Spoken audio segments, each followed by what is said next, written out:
pruning season is here, which means 5 things happen during a recession and market crash. Number 1, bad companies go out of business. Number 2, it creates room for new companies to grow. Number 3, starts a decade or so of growth. Number 4, no more overpriced talent. And number 5, access to talent previously unavailable.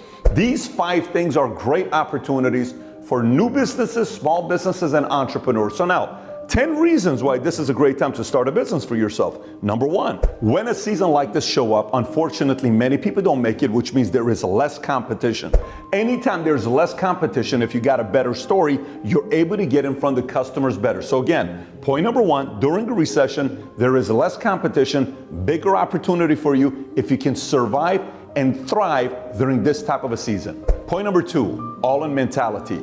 Unfortunately and fortunately, when times like this comes up, recession, market crash, backs against the wall, people don't have a choice but to be all in because they have to pay the bills, they have to survive, they have to fight. There is no choice. So a climate like this attracts a team of people that are willing to say, let's roll up the sleeves. Listen, man, this ain't good times. We got to go out there and fight. And everybody has a higher all-in mentality during a season like this than when it's a perfect season. Point number 3, access to good talent. So when the market turns, and it's kind of like it is today, good talent gets fired. Amazon just laid off 180,000 people. Banks are letting people go. Facebook's not hiring people right now. Google's telling people you better come in or else. A lot of companies are letting go of people. This is not like they're getting rid of their bad people. They're just getting rid of people because they have to get rid of people. What does that mean to you? Talent is out there and typically at a lower cost than it was before when the market was great. So for a startup or a new business, you can get talent at a reasonable price today that you couldn't get a year or 2 years ago. Point number 4, everything is cheaper today when it comes down to vendors. For example, if you want to get office space today, there's plenty of office space, plenty of markets that you can get typically discounted when the market is a little bit, uncertain about what's going to be happening. Vendors, less customers, they need business, they're willing to talk to you. For me, I started my own insurance company in 2009. I'll never forget the meeting I had with AIG. I'm having a meeting with AIG. They got 20 executives sitting that fly out to their office in Houston. And they're all sitting there, and every second of the day, the news is talking about AIG is going out of business. And me, I need a contract with an insurance carrier. So I'm sitting in a corner of the table by myself. Everybody's sitting around. I'm writing stuff on the board, trying to get them to do business with me. Finally, one of the guys says, listen, let's just face it. We need someone right now to write our business because people don't want to write AIG, and you need somebody that gives you a contract. We think we got a perfect marriage. And he was right. They gave me a contract because nobody else was giving it to me. I was a smaller company, newer company, and they needed somebody to write their business, and we were willing to do it. It became a perfect match. We got the opportunity. They got the win. Everybody moved on. But if the market was great, that may have not happened. Point number 5, it takes a downturn to find out who's real and who's not. The reality of it is, when I was saying this is a pruning season, we don't really know who's real and who's not. We don't really know who's tough and who's not.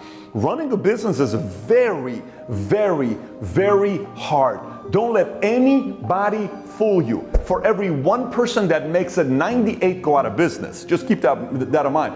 It's not like one of these things where everybody goes out there and does it. So for you, if you're sitting there saying, man, I don't know if I want to go out there and start a business, no problem. Go find somebody that isn't, team up with them. But the reality of it is, if you are somebody that's not afraid of hard work, if you are somebody with a real vision, if you are somebody that's willing to pay the price, this is the perfect season for you. Point number 6, it takes times like this to reveal the real disruptors. By the way, what do I mean by this? When season is like this and everybody is scared and things are breaking, you're able to see, if I was running it that way, I would have done this. Ooh, if I had done, I would have done it this way. Ooh, what if we did it this way? Oh, what if we did it that way? This is like, for example, education. We had a podcast that we did on education today, and the whole conversation was, if all these things are broken today, what if somebody actually produced a great university where you truly wanted your kids to go there? Because when people came out of that school, they were stronger, they were leaders, they were doing great. You would want them to go in there, right? Well, it takes an economy like this, a climate like this for education and universities that are getting called out left and right for somebody to come and disrupt it. So for you, whatever industry it may be, you may be looking at an industry saying, I would have done it in a very different way. This is a perfect season for disruptors to be born. If that's you, perfect time for you. Point number 7, cheaper equipment due to more bankruptcies. So I had a friend of mine that one day, this is in 2008, All of a sudden he says, Pat, take a look at the gym I just bought. I said, what are you talking about? He says, come take a look at my gym. I go to his place. He's got unbelievable equipment. The guy prior to him bought this gym. He bought state-of-the-art equipment, spent like $500,000 for this massive gym. He came, he bought it pennies on the dollar. I think he spent less than like $80,000 on the equipment. All in-house. The equipment was only used for 3 or 4 years. He took it over. Why? Because there's a lot of discounts right now for people that couldn't build it, couldn't make it in business. We just went and looked at a property right now, 150,000 square foot building that we may make an offer on or not. And they're asking, here's what we're asking, here's what we're asking. I said, listen, I'll make a cash offer of $22 million right now if you want to. And they're like, well, there's no way we're going to be doing that. No problem. It's okay because I don't need this building, but I'll make a cash offer of $22 million. Point is, everything is discounted during times like this. So if you are starting a business, you don't have to buy things at full price. Things are discounted by others who weren't good operators, and the market doesn't favor good operators. The whole concept of this is, somebody may say, well, Pat, isn't that kind of cold? It's not. I learned very quickly when I went to summer league to see if I can play for my basketball team, even though I'm 6'4", 6'5". By the time it was done, guess what? I was not ready, and they didn't put me on the team. As big as I was, as tall as I was, as fast as I was, I did not make it. It was a pruning process. That means I'm not meant to be a basketball player, just like a lot of people are not meant to be operators. Everybody can go out there and find out if they're an operator. If you do, if you have the guts and courage and you say, I'm going to do it, or you're going to partner with somebody, this is a good time, and things will be discounted. That's just the reality of it. Number 8, investors have fewer opportunities to invest in. What does this mean? When again, pruning season comes in and a lot of people don't make it, investors don't have a lot of opportunities because not a lot of people are starting businesses during that time. You know, just a year and a half ago, oh, you can invest 100 million in this, 5 million in this, 2 million in this, $1 million in this, $500,000 in this.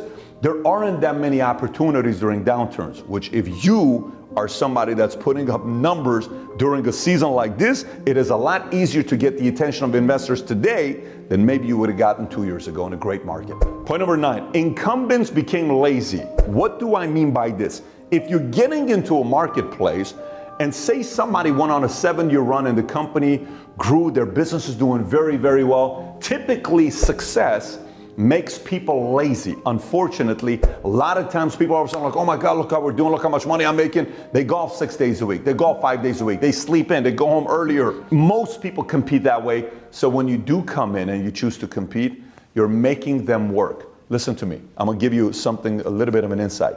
Nothing is more exciting as a competitor when I make my competitors work. It's so awesome when you do that. When your competitor sits there and they're like, man, I've been free for the last 5 years. No one's been saying anything to me. I've been sleeping in, I've been kicking back, I've been drinking, I've been partying. What the hell is this new business student making me go to work? They don't like that. This is an opportunity for you to make them go to work. Because quite frankly, a lot of people haven't been working for a long time. They've just been acting like it. So the success makes it seem like they're working. They have not been working. You come in, you're not afraid of work. You see blind spots, perfect opportunity for you to go out and do something with your business. Point number 10, the opportunity to stretch a dollar. So what does this really mean? If you're born in a wealthy family and the family is rich and it's like, well, how much is this thing? 800 bucks, I'll take it, right? But if you're born in a poor family and somebody says, how much is this thing? $800. $800? Yeah, why? I can only afford to give you $450. $450? Yeah, I can't give it to you for $450. Man, I can't do nothing about that. That's all I got. I'll give it to you for $650. Nope. Most I can go is $550. All right, whatever, take it at $550. See, the guy that's got money would have taken it at $800, but the guy that doesn't have money and is trying to stretch the dollar just saved $250. When you start a company, everybody who's part of that startup learns how to stretch the dollar in every possible way. Your competitors that have been around for a while with a lot of cash in the bank account, they don't know how to stretch the dollar. That's an edge for you.